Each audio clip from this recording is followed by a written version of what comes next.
Hey, it's Clay, and this will be a video chart on ticker symbol CGC. We will take a look at the 30-minute time frame. Real quick, what do I mean by 30-minute in case maybe you're new to charts? Instead of each one of these candlesticks here representing 1 day's worth of price action, which is what you would normally see, each one represents 30 minutes. So while this here may look like several days worth of time, it's actually today's price action broken down into 30-minute time slices. I like to do this time frame. I think it's a good job of telling the quote-unquote story of the price, and then makes mapping out levels of support and resistance a bit easier to see. Did this analysis yesterday, so that is where the red and green line annotations are coming from.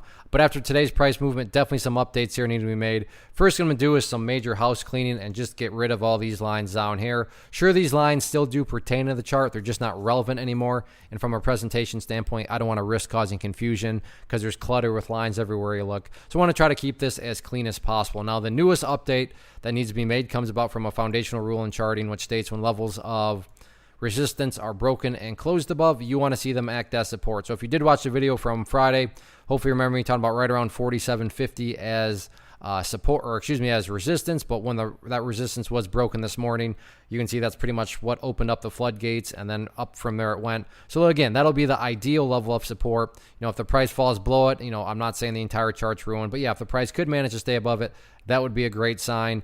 The absolute best scenario would be if the price can stay up above that $50 mark.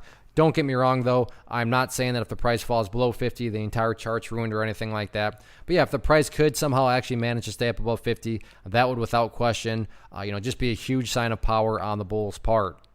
Taking a step back and looking at things from more so the big picture point of view, that's where the purple line here comes into play, the famous 50-period simple moving average, keyword being moving. As time goes by, that line is going to continue to move itself higher and higher. So from the grand scheme of things viewpoint, as long as the price stays above that purple line, as the line itself moves higher and higher, the bulls are in full control any way you look at it. And this is also why I'm not even going to talk about levels of resistance, because as it stands right now, resistance levels don't matter. Why do I say they don't matter? Well, as long as the price keeps on doing what it's been doing in regards to building higher bases, then everything else takes care of itself, including breaking levels of resistance. So focus on staying above that moving average and then just sit back and enjoy the overall trend.